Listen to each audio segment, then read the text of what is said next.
Sr. Presidente, Sr. Primeiro-Ministro, Srs. Membros do Governo, Senhoras e Srs. Deputados, Sr. Ministro das Finanças, este não é um orçamento das contas certas. Basta ver o que diz a UTAU e o Conselho de Finanças Públicas. O Conselho de Finanças Públicas vem dizer que o déficit estrutural se agrava e que o saldo primário estrutural se reduz. Já a UTAU diz que este orçamento em nada contribui para corrigir os desequilíbrios estruturais das finanças públicas. E, de facto, como é que o déficit nominal se reduz? Reduz-se por dois fatores: um aumento brutal das receitas fiscais e a retirada das medidas Covid. Faz até lembrar aquilo que foi a consolidação orçamental entre 2016 e 2019, em que reduziram 3% do déficit. O governo anterior tinha reduzido 6%, mas se somarmos a redução de juros e os dividendos e IRC do Banco de Portugal, fruto da política monetária expansionista do Banco Central Europeu, mais o aumento da carga fiscal, mais a redução do investimento, nós temos 2,5% dos 3% de redução do déficit. O segundo ponto que lhe queria falar é sobre a austeridade. É um mantra que o Partido Socialista usa e ainda ontem trouxeram o orçamento de 2013 ao debate. Foi pena não terem trazido o de 2011. Mas eu recordo, porque o senhor era secretário de Estado, desse governo, o Ministro dos Negócios Estrangeiros era secretário de Estado desse governo, o Primeiro-Ministro era número 2 do partido.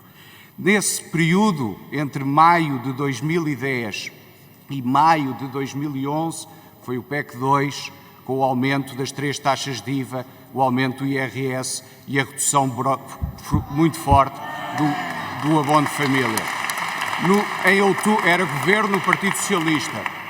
Em outubro de 2010, o chamado PEC 3, no tal orçamento de 2011, que podiam ter recuperado, aumentaram 2 pontos na taxa normal de IVA, aumentaram o IRS e cortaram os salários dos funcionários públicos entre 3,5% e 10%. Foi o seu governo que cortou os salários dos funcionários públicos.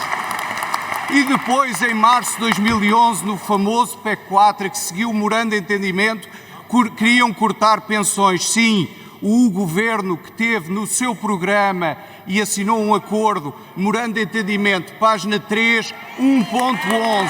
Página 3, 1.11. Um corte de pensões em 3,5% e 10%.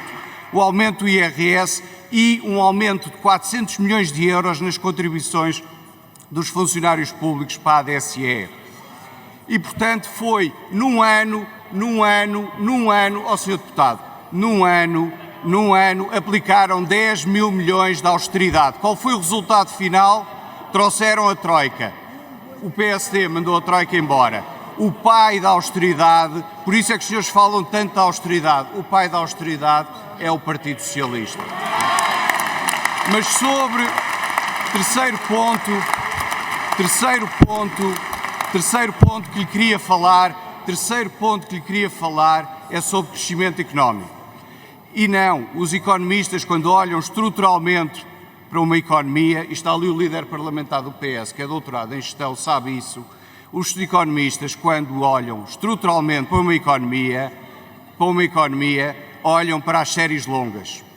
Mas se queremos olhar para 4 anos, vamos olhar para os próximos 4 anos. Nos países da coesão,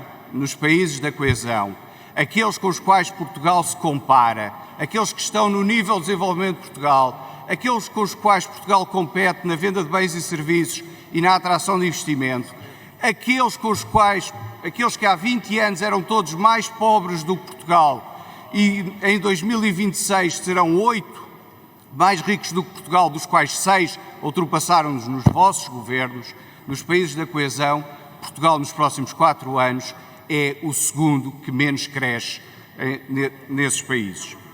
O quarto ponto que lhe queria falar, e último antes da pergunta, é que este é o orçamento da perda de poder de compra. E o senhor admitiu na terça-feira à tarde.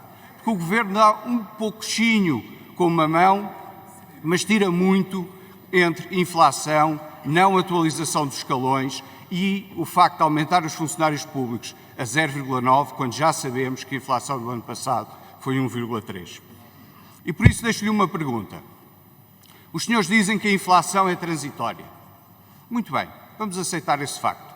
Se é transitória, então a receita fiscal deste ano, como diz o Conselho de Finanças Públicas, vai ser fortemente influenciada por essa inflação transitória.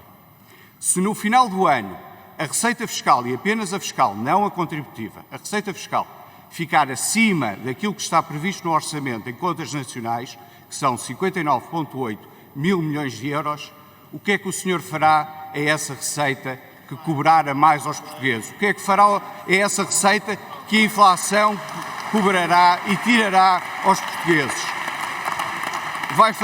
Vai ter menos déficit ou vai devolver às famílias, sobretudo as menores rendimentos, que são as que mais sofrem com a inflação, que é um imposto escondido, mas altamente regressivo? Muito obrigado.